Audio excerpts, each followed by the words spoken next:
Hi, I'm Marcia, and my sister's fiancé demanded I hand over my resort to help her make money since she couldn't hold a job. When I said no, they didn't argue. They just took it anyway. They threw a party on my property, forged my signature, and told everyone they were the ones who built the place. And the worst part? My family asked me to let it go, to keep the peace. But what kind of peace asks you to pretend your name isn't being erased? Have you ever been betrayed so quietly? You didn't even know it was war until you were already losing? Memorial Day weekends at my mother's place were supposed to feel nostalgic. Warm sunlight filtering through the kitchen windows, the smell of slow-cooked brisket, folding chairs creaking under the weight of laughter and mild judgment. But that Sunday, the house felt crowded before I even stepped inside. The screen door let out a familiar whine as I entered, carrying a bottle of red and a tub of fruit salad. "Hey, Mom!" I called out. Doris, my mother, emerged from the kitchen with a dish towel in hand, looking flustered but pleased. "Marcia, finally! I was just telling Callista you'd be here any minute." There they were. My sister Callista perched on the arm of the sofa like she owned the place, and beside her, Warren, her fiancé. He gave me a smirk that felt just a few degrees too comfortable. "Long drive from Santa Fe?" he asked, voice as smooth as the bourbon in his glass. "Not bad," I said, placing the salad on the counter and straightening my blouse. "Quiet," Callista raised a brow. "Must be nice. Peace and quiet. Not all of us can retreat to the mountains and play entrepreneur." It started like that. Harmless jabs, the kind that passed as sibling banter in dysfunctional families. We sat, exchanged pleasantries, nibbled on crackers.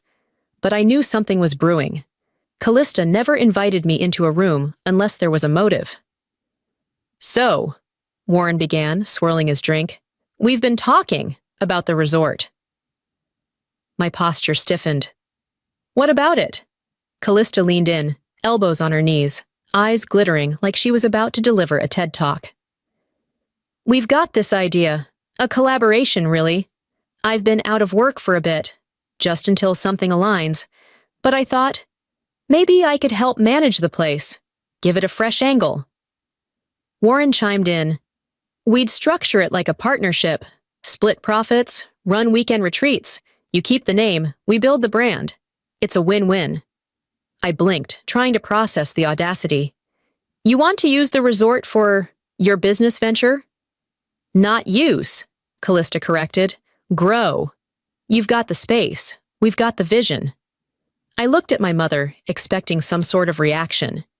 Instead, Doris smiled tightly and said, "Family helps family, dear, especially when they're struggling." Of course. I leaned back in my chair, measuring my response. The air felt thicker than the humidity outside.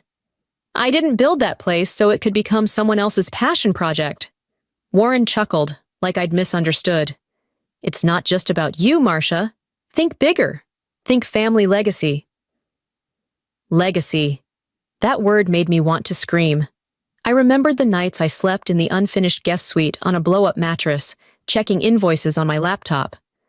I remembered hauling supplies when the delivery trucks refused to drive up the dirt road. No one was around then. No Callista. No Warren. Just me and the quiet kind of exhaustion that either breaks you or makes you build harder. I said nothing for a moment. Let them enjoy the sound of their entitlement. Callista broke the silence with a sigh. "You always do this. You hoard things. Space, time, attention. You think saying no makes you strong. It just makes you alone." Doris stepped in, voice trembling like she was already tired of the conversation. "Can't we just enjoy today? It's Memorial Day. You don't have to decide anything now." Warren tilted his head. "We've already drafted the proposal. It's just a formality, really." That's when I knew. I stood slowly. "I'm not interested." Silence. Not even the fridge dared to hum. Callista looked up at me like I'd slapped her. "You'd really let me sink like this? Your own sister?" Warren's tone dropped, all charm drained out. "You sure this is the hill you want to die on?" I didn't answer. I picked up my bag, nodded at my mother, and walked out the door before the tears could betray my face. The drive back to Santa Fe was quiet, just the way I liked it. I didn't play music. I didn't talk. I just let the miles unwind the knot in my chest. That night, I poured a glass of wine and sat on the porch, watching the last of the light disappear behind the mountains. Then my phone buzzed. LinkedIn notification. Callista Duval has updated her job title. General Manager at the Vay Retreat. I didn't even sit down when I got home. I tossed my purse on the counter, slipped off my shoes at the door like I always do, and was halfway to pouring a glass of water when the notification lit up my screen. Callista Duval has updated her job title. General Manager at the Vay Retreat. For a second, I thought it was a mistake. Some kind of LinkedIn algorithm fluke. But then, I saw the post attached. Her face, smiling in front of the resort gates, standing a bit too far forward, so the sign with my name was almost cropped out. The caption read, "Excited to start this new journey managing a place that means so much to my family." It hit harder than any confrontation. It wasn't just a boundary crossed. It was a public rewriting of my life's work. My fingers curled around the edge of the counter. The truth wasn't just being bent. It was being replaced. I stared at her post, then at the dozens of likes, comments, shares. Some from people I hadn't seen in years. "So proud of you, Callista." This is what family business looks like. The kind of words that don't bother to ask what's real, only what looks good online. I picked up the phone and dialed. No hesitation. "Marcia," Callista answered, like I was calling to congratulate her. "Saw your comment. Oh, wait, you didn't leave one." "What the hell is this?" I asked. My voice was calm, but it vibrated with something sharp. She gave a soft laugh, like this was no big deal. "Chill, it's just for optics. You know how hiring managers scroll these days. Makes me look like I'm active. It's not like I said I owned it." "You implied it," I said. "That post made it sound like you're running the whole show." "It's not like people care that much, Marcia. And anyway, it's family. What's yours is sort of ours, right?" I didn't even get a chance to answer before Warren's voice echoed in the background. "It's all family anyway. Might as well look unified." I ended the call without a word. The next day, people started tagging me. Friends from college, my old mentor from Albuquerque, even a woman I'd met once at a wedding. All commenting on Callista's announcement, some adding me in replies, assuming I was part of it. One woman wrote, "What a beautiful family collaboration. You must be so proud." That word again. I clicked through the photos Callista posted, walking the garden paths, posing by the fireplace, her arms crossed like she'd designed the place herself. The same fireplace I hand-laid tile around at 2 in the morning.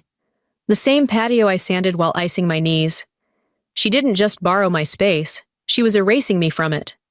That night, I got an email from a guest, someone I didn't recognize. "Hi there. I tried booking a weekend at the resort and got a little confused. Your sister said she was the owner and asked me to send payment through her directly. Just wanted to confirm that was legit?" My chest tightened. I checked the booking system. Several entries had been added, but not through our official channels. All recent. All linked to email addresses I didn't recognize. But when I cross-checked the names on social media, they were all people Callista followed. She'd already started. Unofficially renting out my property to her friends like it was hers to give. I didn't cry. I didn't scream. I opened a new tab and started reading through the New Mexico Property Code, tenant fraud, identity misrepresentation, civil damages. By morning, I had a folder full of screenshots, post captures, booking inconsistencies, and a draft email to my attorney. I wasn't about to play this on their turf, not anymore. I wasn't going to post a subtweet or beg mom to intervene. This wasn't about feelings anymore. It was about facts. A few days later, I drove quietly to Taos. My attorney met me outside her office, her hair in a tight braid and a folder already in hand. I told her everything. She didn't gasp, didn't coddle, just nodded and said, "Let's make a paper trail before they burn down the truth." That night, as I settled back in Santa Fe, a message from an old friend popped up on my phone. Hey, just saw the news. Did you really give Callista the resort? That's so generous of you. I sat there, phone in hand, heart steady. No. And I think it's time people know that. By the time I got back from Taos that afternoon, I was mentally spent. Between legal consults, file folders, and my own swirling anger, all I wanted was a moment to sit without someone else's expectations clawing at me. There was an envelope tucked halfway under the doormat. Manila. My name in my mother's handwriting, soft cursive, too careful, like she was trying to convince the paper not to upset me. I didn't open it right away. I left it on the dining table and made tea instead, letting the kettle scream longer than necessary before turning it off. Once the house was still, I slid my finger beneath the flap and pulled out the letter. "My sweet girl," it began. That should have warned me. The next few paragraphs dripped with carefully crafted warmth. Phrases like, "with concern, not criticism," and "family always finds its way back." Then came the real ask, wrapped in passive pleasantries. "Perhaps there's a way to reconsider. Pride has divided sisters before, and I'd hate to see that happen here." No mention of Callista's lies. No reference to the bookings she'd funneled through back channels or the job title she'd gifted herself. Just a gentle scolding aimed at me, because clearly the problem wasn't the invasion. It was that I dared to call it what it was. Guilt wears many faces. My mother's took the shape of long-winded sentences dressed as concern. I set the letter down and leaned back in the chair, staring at the ceiling like it might explain to me how a daughter turns into a villain for saying, "This is mine." Not a single line acknowledged what had been done, just what I hadn't allowed. That night, I called someone I hadn't spoken to in months, Dr. Melanie Pierce, my old therapist from Santa Fe. I hadn't booked a session since before I opened the resort. I didn't even know if she still had my file. But when she answered, her voice hadn't changed. "Marcia? Yeah, I might need to unpack something." We didn't do formalities. I told her about the letter, about the fake job title, the rentals, the family chat, the voicemail from Mom that started with a sigh and ended in a veiled warning. "Let me ask you something," she said gently. "Do you think your mother's letter was written to connect or to control?" I didn't answer right away. I didn't need to. "I think," I said slowly, "it was a way to ask me to feel bad for not letting myself be used." There was a pause. Then she said, "Loyalty that cost you your identity isn't loyalty, Marcia. It's slow death." When the call ended, I sat for a long time in the dark, holding the letter. I didn't tear it up. I didn't frame it. I just added it to the growing file of things I no longer had to carry with shame. 2 days later, I was back in Taos, this time with a thicker binder. My attorney, Alicia, took one look at my face and slid her laptop to the side. "You ready to start your own file?" "I already did," I said. "Now I want to make it official." I handed over screenshots, guest lists, banking anomalies, Callista's LinkedIn post, and now, the letter. Alicia raised a brow but said nothing. She slipped it into a plastic sleeve, marked it as contextual evidence. "They crossed a line," I told her. "Now they don't get to pretend I imagined it." She nodded once. "We'll respond accordingly." I didn't go straight home after that. I drove to the resort instead. The air in Taos was crisper than it had been just a week earlier. I let myself in through the side entrance. The front desk was quiet. Too quiet. There was a photo sitting there I hadn't noticed before. Framed, polished. One from years ago. Me, Callista, and our parents, standing in front of the cabin on its first day open. Back when it still smelled like pine and paint. I picked it up, flipped it over. A sticky note on the back, in Callista's handwriting. Imagine the look on her face when she finds out. That was it. No signature. Just a note to Warren, I assumed. Like this was all a joke to them, a game. I stood there, still holding the frame, breathing through the weight in my chest. They didn't just cross a line. They built a house on it. The photo was still in my hand. I'd been standing there, Staring at the sticky note stuck to the back for so long, my fingers had started to cramp. 5 words.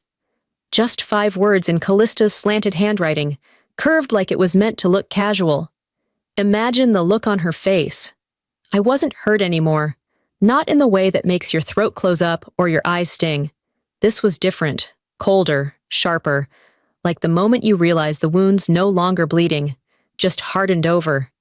They weren't just testing me, they were mocking me, and I'd had enough. The next morning, I called Alicia before I even had my first cup of coffee. She answered on the first ring. "I'm ready," I told her. "Walk me through it," she said, her voice steady. I laid it out, the fake bookings, the lies, the post, the sticky note. She didn't interrupt. She didn't need to. By the end, we both knew what needed to happen. That same afternoon, I compiled everything. Screenshots of Callista's LinkedIn, emails from guests, the note, the photos. I organized them into folders. Labeled, time-stamped, dated. I didn't tell my mother, or anyone. This wasn't for them. This was for the record. The cease and desist letter went out via certified mail the next day. Signed, sealed, tracked. 2 days later, my phone rang while I was reviewing invoices. "Doris."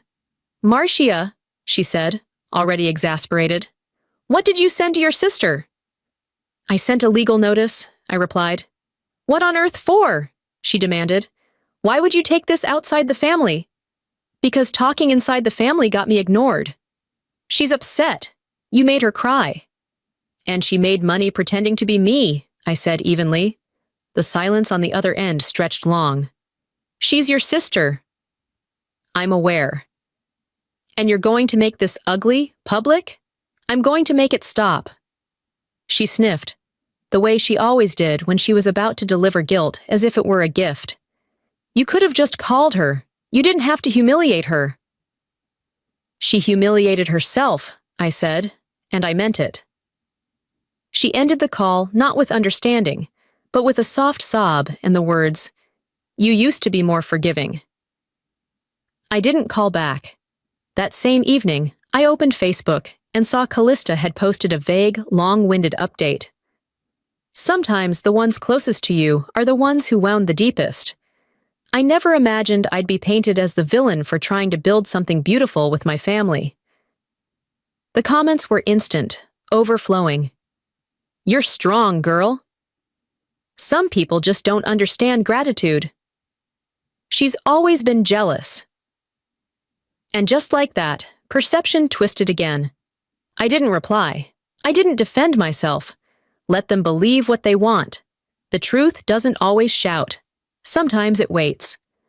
What I didn't expect was the call from Jake, one of our supply vendors, 2 days later. "Hey Marcia, just checking in. Got a message from Warren earlier. Said there's some internal disputes happening and that we should hold off on the next shipment." I felt my jaw tighten. "What else did he say?" "That's about it. But, look, if there's trouble, I'd rather not get caught in the middle." I thanked him, hung up, and sat still. It was happening. They weren't just playing social media games anymore. They were actively undermining operations. That night, another notification arrived.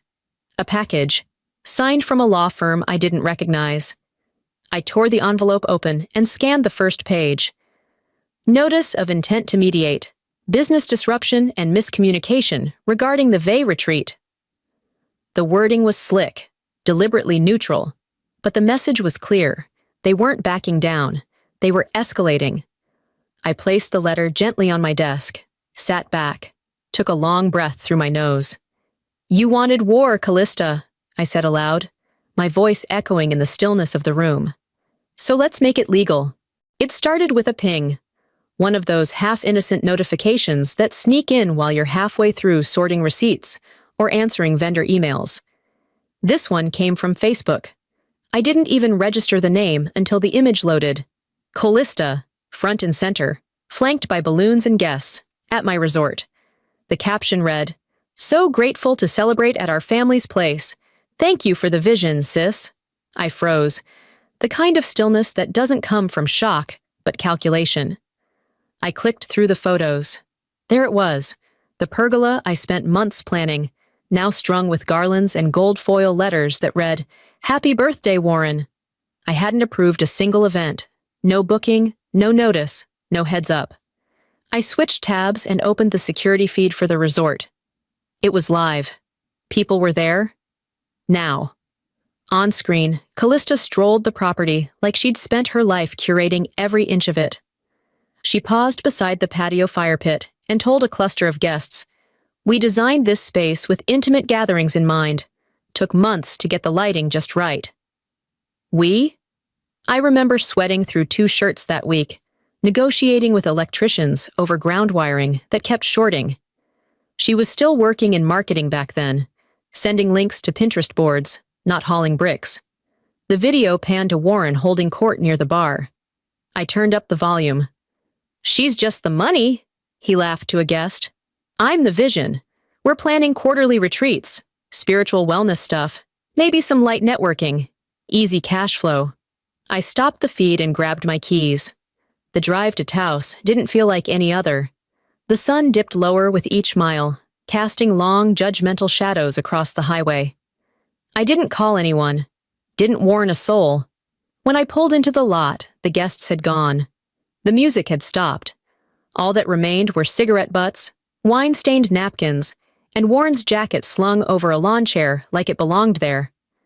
The pergola still held remnants of the banner. Warren dangled limply, the wind tugging at its corners. Inside, a vase lay shattered on the floor. One suite smelled of mildew. Someone must have left the windows open during a storm. A half-empty bottle of my best Cabernet sat on the counter with lipstick-stained glasses. I walked room to room, phone in hand, taking photos. Not just for evidence, for remembrance. A record of what disrespect looks like when it's wrapped in family ties and celebration hashtags.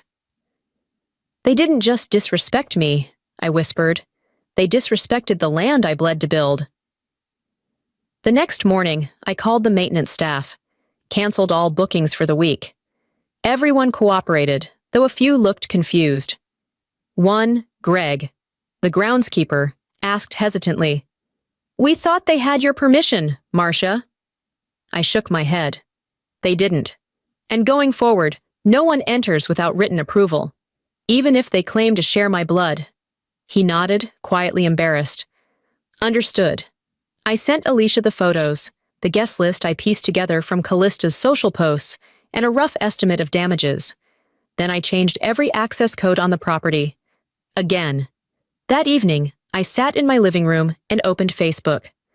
Callista had posted a carousel of smiling faces from the party. Her and Warren, their friends, candles, champagne. The caption read, "So lucky to have a space that feels like home. Thank you to everyone who made last night unforgettable." I uploaded one image in response.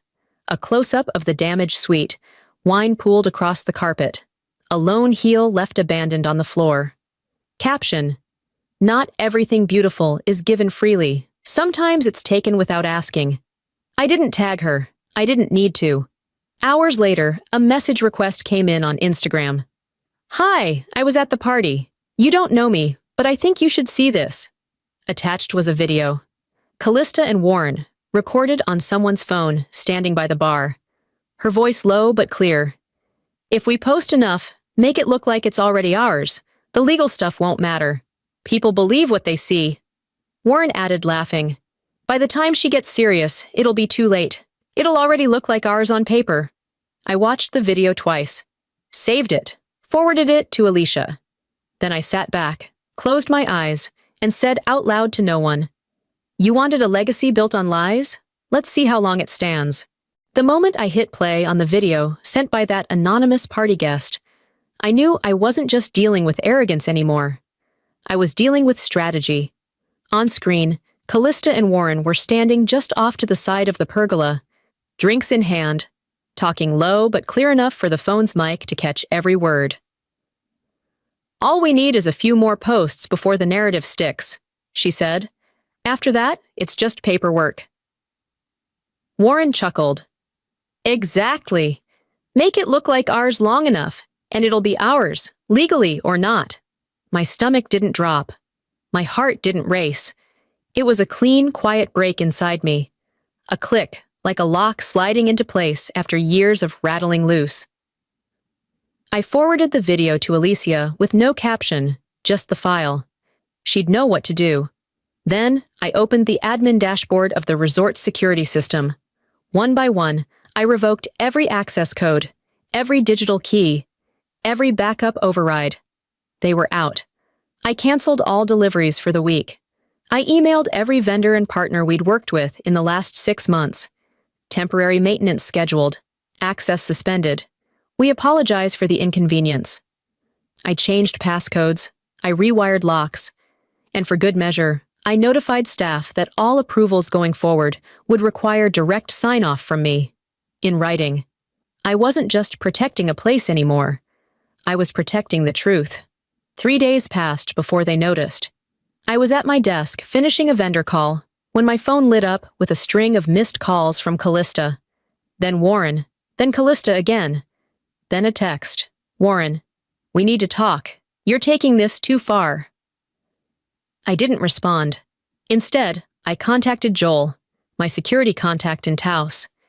Can you have a car do a soft watch near the gates for the next 72 hours? He replied within minutes. Already on it. Figured this was coming.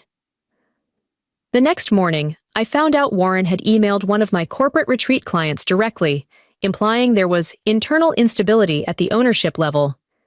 The client forwarded it to me with a polite note. Marcia, just wanted to check in? Is everything all right on your end? I got this strange message. No signature, just Warren's fingerprints. I sat with Alicia that afternoon and filed a preliminary injunction. Unauthorized interference, business defamation, attempted misrepresentation of property control. We're building the wall now, she said.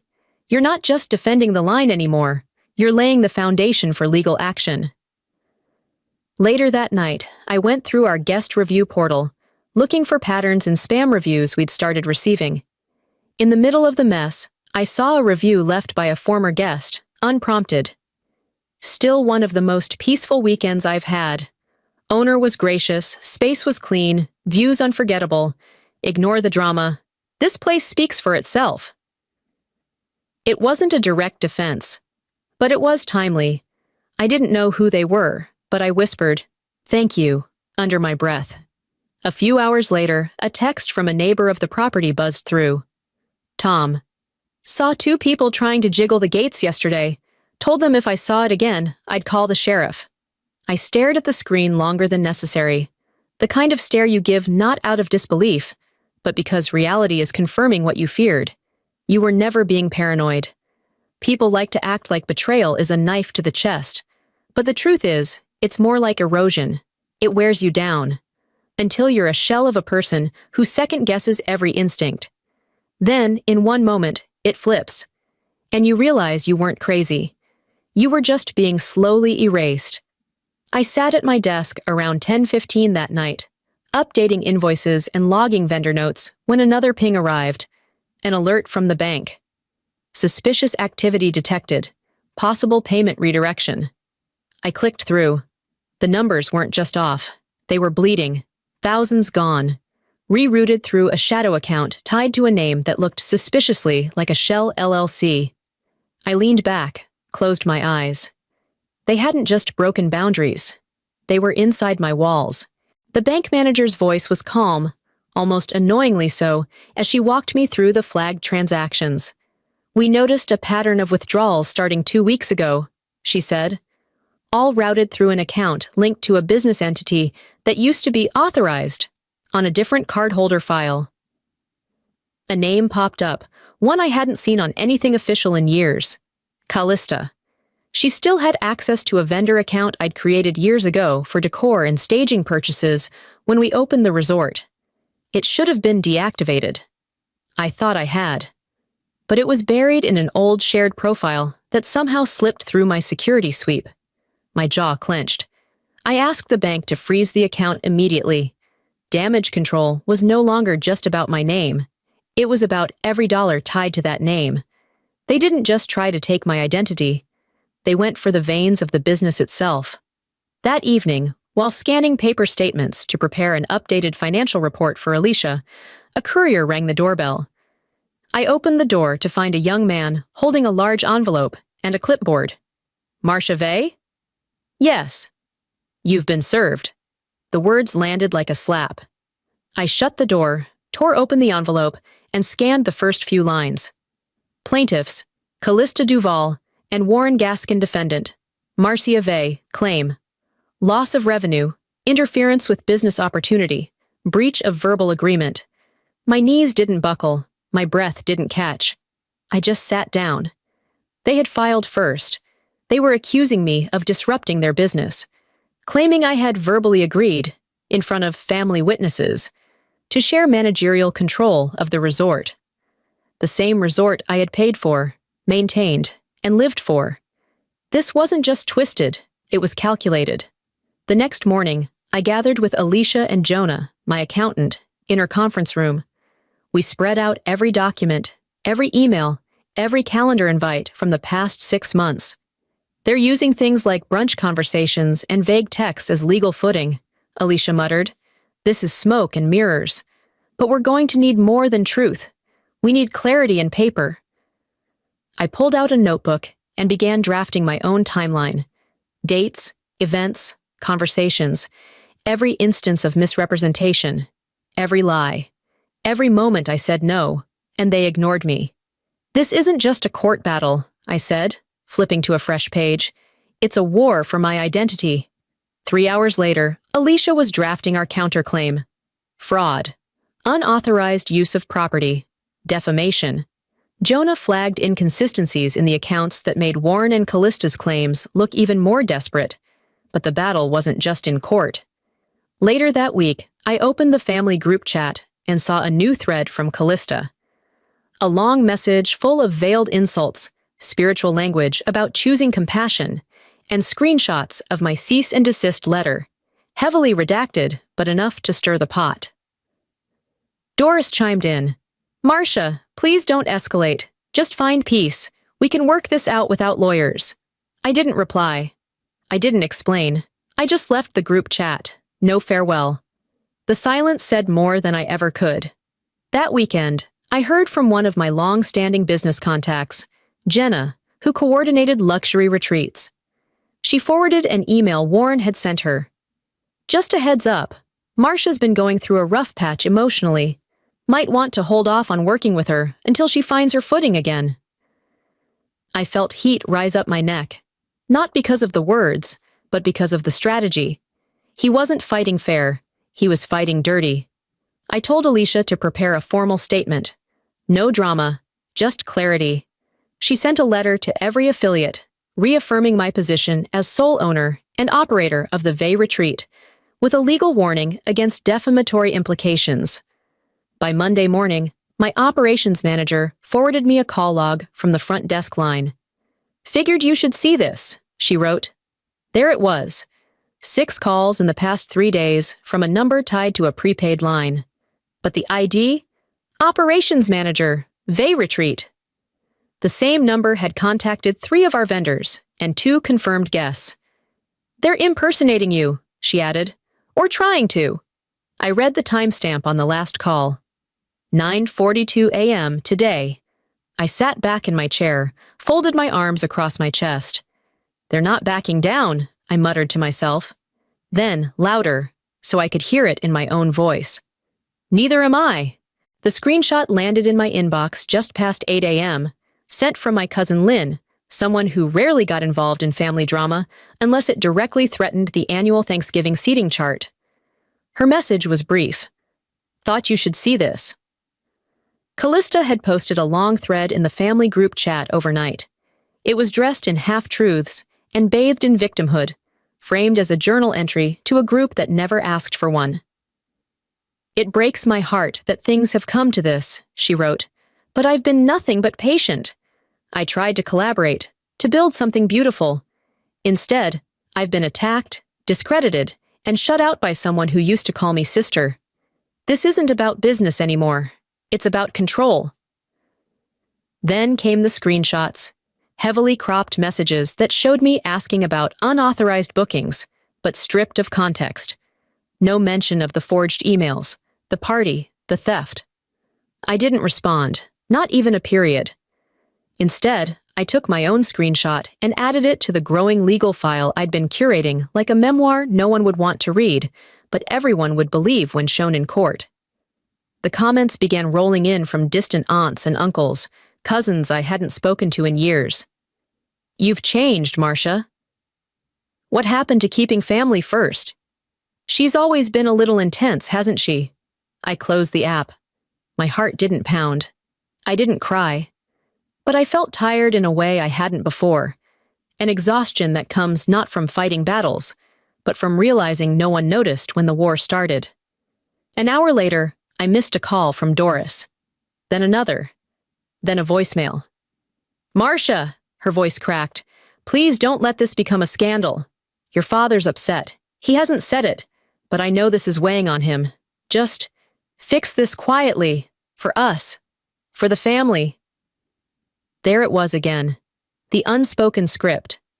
Her tone was softer now, almost worn out, but still void of the one thing that could have cracked the shell around my chest: accountability.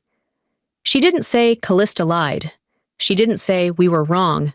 She just asked me to erase it all, quietly. I played the message twice, not for the words, but for what was missing. That afternoon, a Zoom invite hit my inbox. "Family discussion, let's clear the air." Against my better judgment, I joined. The screen filled with familiar faces. Doris, looking tired. My Uncle Gary, a few cousins. And then Callista, front and center, eyes red, face flushed, looking like a soap opera protagonist who just learned her fiancé was leaving her for the nanny. "I just want us to be whole again," she said, wiping at invisible tears. "I don't know how we got here, but I hate it. I never meant for any of this to happen." Warren sat beside her, calm and cool, chiming in with phrases like miscommunication and shared intent and verbal understanding. I let them speak. I took notes. And when they were done, I shared my screen. One click showed footage from the unauthorized party. Another, the bank withdrawal logs. Then, the video of them conspiring over cocktails, unaware they were being recorded. The room fell into silence, the kind that felt like vacuum-sealed air. "You asked to talk," I said. "Here's my side." Warren cleared his throat, visibly thrown. "This isn't about a resort. This is about control." I didn't flinch. "Exactly, and I'm taking mine back." Without a word, Doris clicked off. Her little square on the screen blinked to black. The call ended in silence. That night, Alicia messaged, "Filing confirmed. Your countersuit is live. Documentation attached." I scrolled through the PDF. Screenshots, statements, invoices, videos. This wasn't a feud, it was a forensic file. The following morning, I received an email from an anonymous Gmail address. Subject line, "She's planning something else. You need to be ready." No greeting. Just a single sentence and one attachment. "You didn't hear this from me." The email came in just past sunrise, buried between billing notices and a newsletter I never subscribed to. No subject line, no name, just a Gmail handle that meant nothing to me. But the attachment, that was impossible to ignore. It was a scan of a lease agreement, my name, my business, my signature. Except, it wasn't. The document claimed that I, Marcia Vey, had granted partial operational control of the resort to Callista Duvall 6 months ago. The date alone was a red flag. The address listed was one I hadn't used in 3 years. The phrasing was stiff, off-brand. Even the signature, it looked like mine from old credit card slips, not how I sign legal forms now. Beneath the attachment, a single line of text. "She's trying to backdate this and submit it. Get ahead of her." I didn't hesitate. I sent it to Alicia before I even put water on for coffee. Her response came less than 10 minutes later. "I'll meet you at 9 a.m. By the time I arrived at her office, she had a binder open on the table and a yellow legal pad filled with scribbles. I dropped the printout on top of it. "It's fabricated," I said. "Flat out." Alicia nodded, flipping through reference signatures we'd compiled from other filings. They're not even trying to be subtle anymore, but it's enough to trigger a filing unless we challenge it now. She was already drafting a motion to freeze any court action based on the document. We'll file a forgery rebuttal by noon. You'll need to sign a declaration under penalty of perjury. I didn't even blink. Give me the pen. As we worked, Alicia muttered, mostly to herself, "The only thing more dangerous than a lie is a lie dressed up in your name." The judge granted a temporary halt by early afternoon. Any motions involving the forged lease would be frozen until a formal hearing. But of course, Callista's team immediately shifted gears, pressing for mediation instead, hoping to circumvent the challenge. That night, as I poured myself a glass of water and sat down at the kitchen counter, my phone buzzed with a call from Doris. She didn't start with pleasantries. "I know things are tense," she said, voice low, "but please don't drag this out in court." "I didn't forge a lease, Mom." "I'm not saying that." "No, you're saying I shouldn't escalate, that I should ignore it." Again. "I just think, let me stop you." I took a breath. At what point do I stop being the villain just because I said no? There was silence on the line. Then the sound of her breathing, tired and unresolved. We ended the call without goodbyes. The next morning, I got a message from Kelsey, our old resort bookkeeper from the first year. "Hey, weird question," it read. "Did you ever ask Callista to pull old letterheads from archive files?" I stared at the screen. "No, why?" "She said you were digitizing old records and needed a few blank ones. This was like 3 months ago." I called her immediately. "Did you give them to her?" "Yeah, a few. I didn't think anything of it." "I do now," I said. "Thanks, Kels. This helps a lot." I added the message to the evidence timeline. The puzzle was coming together, and it pointed one direction: intent. Later that evening, I drove back to Taos. I needed to breathe different air. But as I stood at the front gate of the resort, keys in hand, the view that once calmed me now felt tainted. This wasn't just a property anymore. It was a battlefield, one where every inch of ground I had earned was being dragged through mud by people who hadn't lifted a single stone. I closed my eyes and tried to find that version of me who once stood here with blueprints and big hopes, who opened this place thinking it might become a quiet retreat, not just for guests, but for myself. "They signed nothing," I whispered. "I built everything, and I will not be erased." The next morning, as I was sorting paperwork in my office, my phone buzzed again. Voicemail, Warren. His voice was clipped, smug. "You thought we wouldn't go this far? You should have played nice." I didn't listen twice. I deleted it and turned to the thick file on my desk, dozens of pages deep now, tabbed and time-stamped. I clicked my pen, stared out the window, and said it aloud. Game on. The email subject line read, "Cancellation Notice, Harmony Collective Group Retreat." I didn't need to open it. My stomach already knew. But I clicked anyway, because that's what owners do. We don't flinch. The message was short and sterile.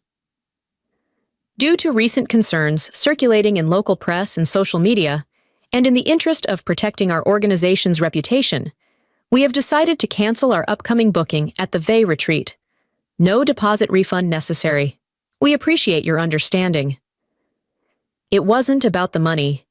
It was about the erosion of trust, carefully sown over 2 years and undone in 2 weeks by people who never once touched the soil beneath this place. I sat at the edge of the bed in the guest suite I used when I worked late, the silence so loud I could hear the blood behind my eyes. "They managed to make me look like a risk," I whispered, staring at the floor, in a space I built from the ground up. By afternoon, Warren's final blow made the rounds online. A Facebook post, vague and laced with implication. Not everyone who builds success earned it. Some just got lucky being born into the right family. He didn't mention names. He didn't have to. The comments ballooned quickly. "Well said. I always wondered where the funding came from. Some folks wouldn't know hard work if it hit them." Alicia drafted a cease and desist that same night. I signed it, hands steady. Let's send it and file defamation if he so much as breathes another word. Then I took a walk through the main hall. My reflection caught in the window, exhausted, unshaken. Funny, I muttered. I didn't realize pouring concrete and paying taxes was luck. The next day, I posted a single photo to my professional page. A stone, not fancy, just a cornerstone I had laid on opening day, dated and signed with permanent ink. In the background, the early structure of the resort, framed by blue sky and promise. Caption: for those wondering, this is how legacy is built, with hands, not hashtags. The post took off. Not viral in a teenage dance video way, but hundreds of shares, heartfelt comments from former guests, former staff, architects, even a few industry peers who had gone silent until now. You gave me my first hospitality job. Our engagement weekend at your place was unforgettable. She's the real deal. I've watched her work. Respect to the woman who built something real in a world full of smoke. I didn't respond to any of them. I didn't need to. Then, Alicia called with news. The emergency protective order's been granted. Full freeze on property activity and business accounts. The forged lease is officially under fraud investigation. I took the call on the back porch, staring out at the hills behind the property. The quiet buzz of the wind turbines miles away reminded me how still victory could feel. This isn't about revenge anymore, I said softly. It's about restoring truth to the record. Later that week, I turned down an interview request from a local journalist. We're doing a piece on small businesses weathering internal sabotage. You'd be perfect, off the record even. No, I said, gentle but firm. Not yet. I walked the resort grounds that night. No event, no vendors, no guests. Just me and the gravel crunching beneath my boots. It didn't feel hollow. It felt claimed. When I got back to the office, Alicia was waiting with a smile that almost cracked her usual composure. We're ahead now, she said. Don't flinch. I won't. That night, just as I was shutting down my laptop, a voice message came through. Callista. Her voice was shaky, a breathy mess of panic and confession. If I lose him, I lose everything. You win. Was that what you wanted? I didn't press play a second time. Instead, I whispered aloud what I had carried too long. You lost you. I just stopped covering for it. The envelope had no return address, no sender, just my name, typed, centered, sterile and silent. It arrived on a Thursday. I found it in the morning mail, wedged between a landscaping flyer and a reminder from the county assessor's office. For a moment, I thought it might be another veiled threat or half-hearted olive branch. But when I slid the document out, my heart paused. A deed amendment, signed by my father. Full transfer of legal ownership of the resort to me. No conditions, no shared clauses, no fine print. Tucked inside was a note, scribbled in my father's handwriting, small, precise, the way he used to label electrical breakers in the garage. You never needed our permission, but now it's on paper. Dad. No emotion, just fact. A quiet conclusion to a storm he never publicly joined. I didn't cry. I didn't smile. I just sat down and stared out the window for a while, letting the truth settle in. Something inside me unclenched. For the first time in months, I felt like the ground beneath me belonged to me again. Later that afternoon, I found myself digging through a box of old photos. Ones from the early days, before the tension, before the suits and statements and smear campaigns. Just me, a hammer and hope. There was a photo of me, covered in sawdust, grinning next to an unpainted porch beam. I remembered the ache in my back that day, the way I'd eaten half a rotisserie chicken with my bare hands on the tailgate of my truck after dark.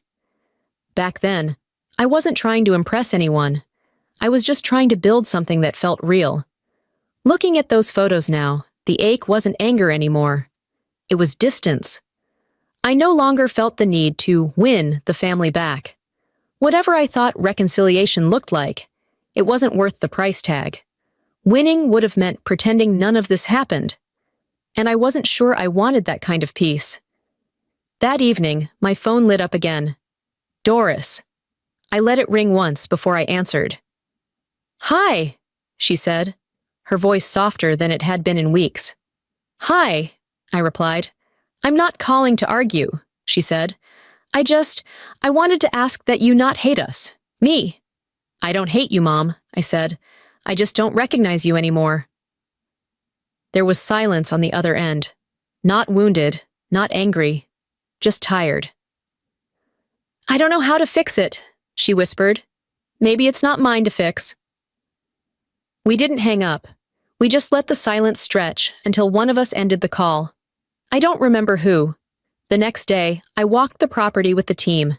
Alex from maintenance, Janelle from guest services, Peter from the kitchen staff. We did what we always did. Checked water pressure, tightened hinges, replaced chipped tiles. It was the first time in weeks I felt like I belonged in my own business again. "You've never needed permission to lead, Marcia," Janelle said as we fixed a loose sign near the parking lot. "You just needed space to stop apologizing." I nodded. Not because I was agreeing, but because she was right. That night, I posted a photo from the ridge behind the resort. The sun was breaking through clouds, lighting the mountains in soft gold. No filter, no caption designed to provoke. Just this. Some people inherit bloodlines, others inherit burdens, and some choose to break both. I didn't reply to the comments. I didn't need to. I logged off. Later that week, Alicia forwarded me an email, this time from Callista's lawyer. It was labeled Formal Apology. The body was full of language I'm sure the legal team carefully selected. Regret, misunderstanding, desire for peace. But the line at the bottom stuck with me more than any of that. My client would like to meet in person, for peace. I stared at the screen for a long time. Then I closed the laptop. Sometimes, peace means not reopening old wars. The email came through just after 8 a.m. Its subject line a familiar blend of condescension and false hope. Final peace proposal. The Vey Retreat. I didn't open it immediately. I made coffee first, took the long way through the hallway, straightened a chair that no one had touched. I watched the steam curl from the mug and disappear, like all the reasons I used to keep trying to be the one who de-escalated. Then I opened the file.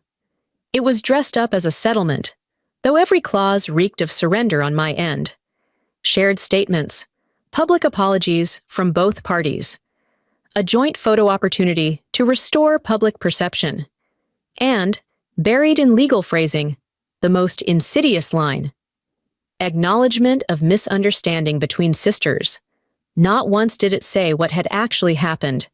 Not once did it name the lies, the theft, the betrayal. They didn't want peace. They wanted a rewrite. I closed the email mid-sentence. That afternoon, I sat down with my team. Not just the legal one. The people who'd walked this path beside me, former staff, loyal guests, local partners. We spent the next 3 days creating a media release that wasn't just a rebuttal. It was a reclaiming. We compiled everything. Timeline, ownership documents, video evidence, testimonials. A short documentary-style clip narrated not by me, but by those who'd worked here, who'd seen it built. One of the construction workers said, "I remember her on site in the rain, holding blueprints and cussing at mud." Another, "She didn't inherit this. She built it. Don't let anyone tell you different." We uploaded the video quietly on a Tuesday. By Thursday, it had 250,000 views. And then, the tide turned. Callista's carefully curated online image shattered under the weight of receipts. Her followers stopped commenting. Then she turned off comments altogether. Within days, her account vanished. Warren's business partnerships crumbled faster than he could delete old press clippings.